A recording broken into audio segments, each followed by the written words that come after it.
อ๋อมากินข้าวกันสัวกบคือเก่าตำหมักแตงพี่น้องแล้วก็ไข่ปลาทอดปลามาสบายดีพี่น้องมัสุขุทุกคนสบายดีเด้อพี่น้องมากินข้าวแล้วกันฮ้อนกับฮ้อนเฮ็ดเวียกพี่น้องเอ้ยอนามัยเงิน3ขวดเรือฮ้อนกับฮ้อนกินข้าวต่อลูกสิขึ้นมาเฮ็ดมาแค้นให้พอเลยมาแต่สวัสดีแต่ว่าเวลาการเกี่ยมถามเงินมันซ่าจังเด้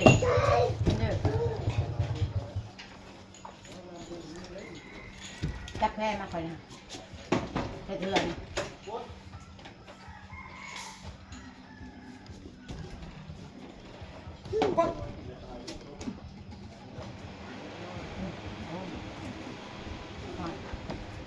ได้แล้วมันแห้งขึ้นหรอก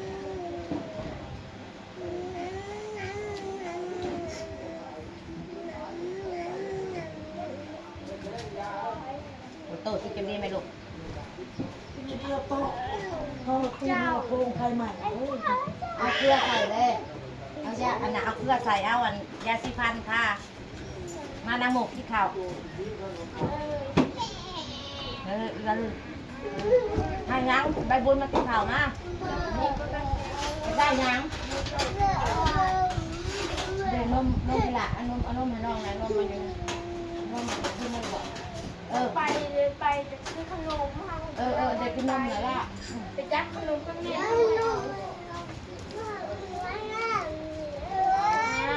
แล้วตีกันก่อนเดี๋ยวไปซื้อเอาจะได้เอากี่รถไปซื้อเอานะซื้อเอานะกี่รถบ้าไปนะไปย่างกันไปกันมา กี่รถไปซื้อนะเดี๋ยวอย่าพากันใกล้ๆนะเขามือจับก็จับมันมือซัดนะ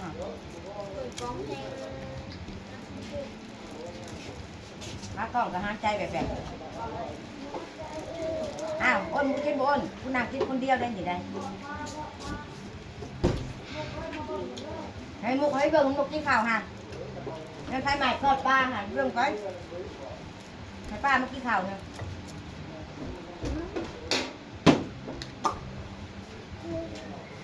รู้ละทุกกัน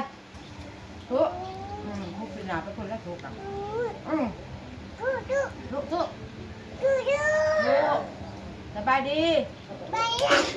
สบายดีป้าลุง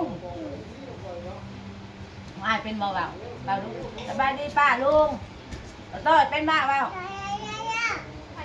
กินน้ำกันแบบพี่เดียวแบบพี่กันกล้าคักคอเด้อไม่ยังฮะนี่ถ้าป้าอ้นนะโกดเนี่ยเดี๋ยวพวกย่างค่ะเอาไปให้ไผ่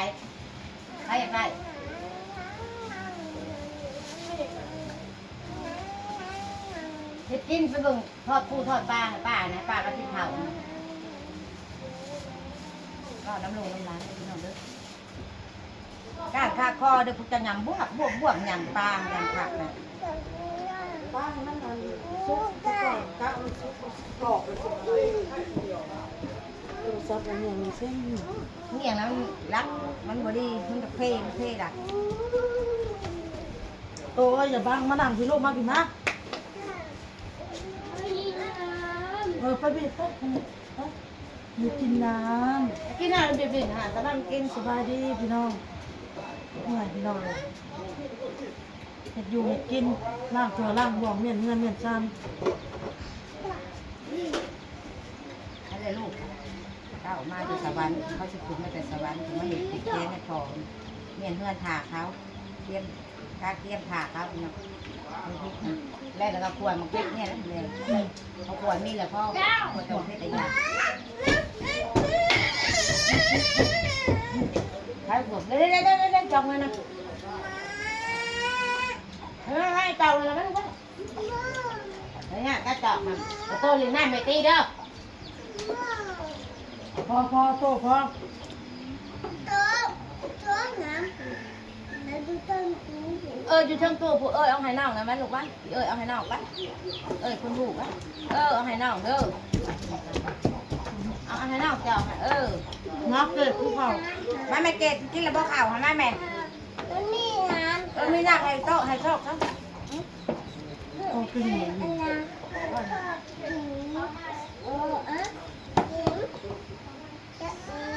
ทอดปลาเท่ากินอยู่บ่มาพ่อมาเอาเลยเชิงอยู่เด้อ ปอกตาออกสิป้า แต่งช่องผ้าพี่น้องอยู่ลุงผ้าหนึ่ง ถ้าเอาเชือกลูกกิน แม่เธอลูกกินนั่งลงลูก ง่างพวก มา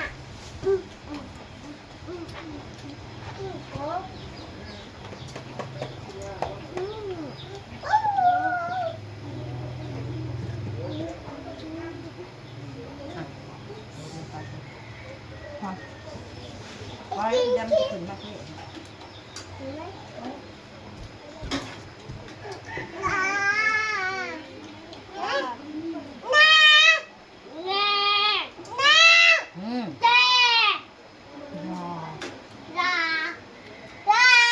เออ มันเหลือมันยังตัวกระเทยมันเลย ชื่อมันเนาะคือมันนึ่งแล้วเอาโตหนาวหวาน เอาพวกเขาเนี่ย ไปบ้านใต้เฮาครับยิ่งบ่อยยิ่งบ่อยหมู่เฮา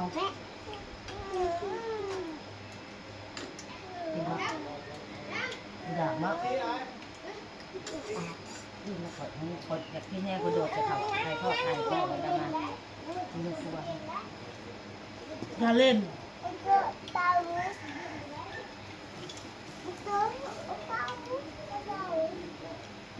บ้านหมกแตงก็อุ้ขี้ไข่ปลายังอยู่เด้อ มันเต่า สุกนั่นเลย ไปตำกัน เต่า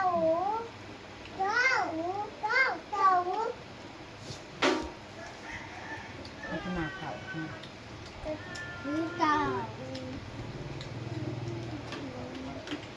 ข้าวที่สักเพื่อนที่เขาแล้วสักเพื่อนมา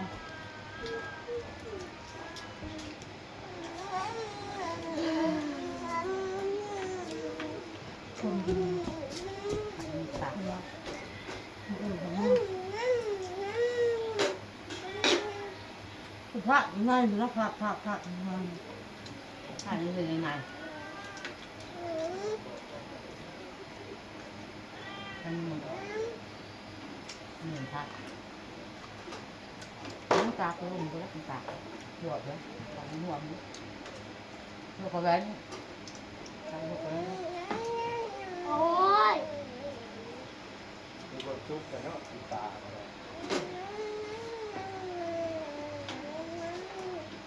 มีคนว่ามีคนทุกข์เนาะ คอยเราจะไปซิ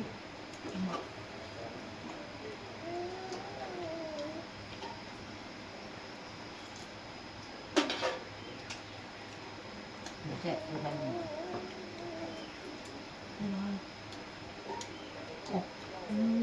ทำบุญเรื่องไว้มาครับไม่ใครจะหน่วย เยอะ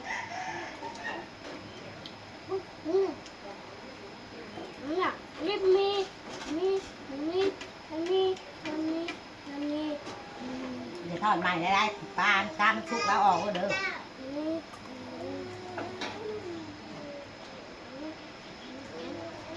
ทอดเป็นบางรายทอดหลังขึ้นเอาเงินมาขึ้นสั่งเมื่อเอาไปโน่ค่ะมันจะออกคมๆแบบนี้คือแบบนี้นะถ้ามันกินมันก็คมมันอยู่แล้วทำบริด้างนี่จ้ะนี่มันดีแตกไป มันละคมก่อน นะ มันมันละคมแห้งเขาออกสีปันนึงยังผมคนนี้โอเคพี่น้องคลิปนี้จะลาไปก่อนเด้อพ่อกินหนาเนาะสบายดีพี่น้องบ๊ายบาย บ๊ายบาย หมดบ่ายจะพูดงานใบบุญ บ๊ายบาย